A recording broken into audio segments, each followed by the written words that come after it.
In 2002, Chris Turner was a health insurance agent in Tampa, Florida, and she wound up being drugged and raped on a business trip.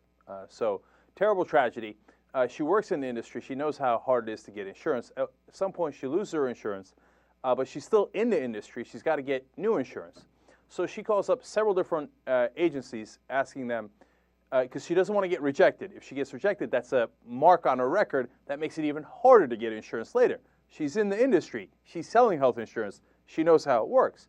So she calls up about 3 or 4 different agencies and asks them, hey, if we had a hypothetical person who was raped and then had to get, and this is important, preventative anti-HIV drugs, because you have to get that to make sure you're okay on that, and then entered counseling to help deal with the residual psychological effects of a rape, as she did.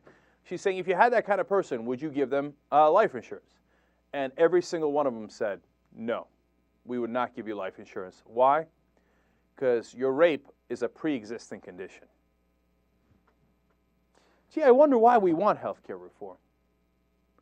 I mean, she then went and gave a speech about how being a woman is pretty much a pre-existing condition. Because remember, we did the story earlier. A lot of companies consider domestic violence to be a pre-existing condition. So if you got beat by your husband, well, you get hurt in 2 different ways because you can't get insurance from now on either. Okay? So if your baby's too fat or it's too skinny, you can't get insurance. If you got beat by your husband, you can't get insurance. If you got raped, no way you can get insurance.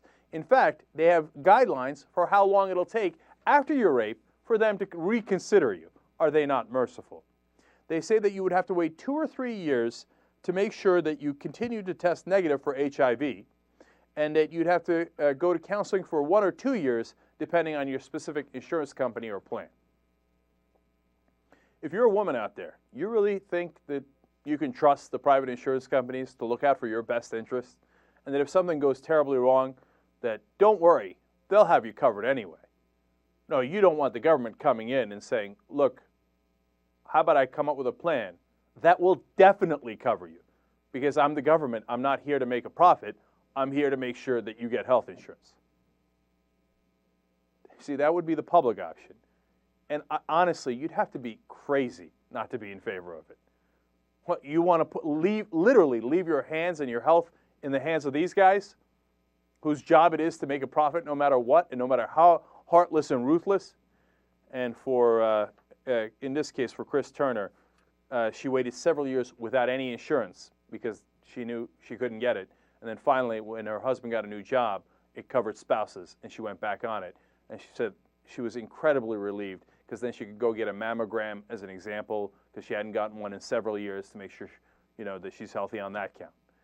This system is literally sick, and this is the time to fix it, and the way to fix it is the public option.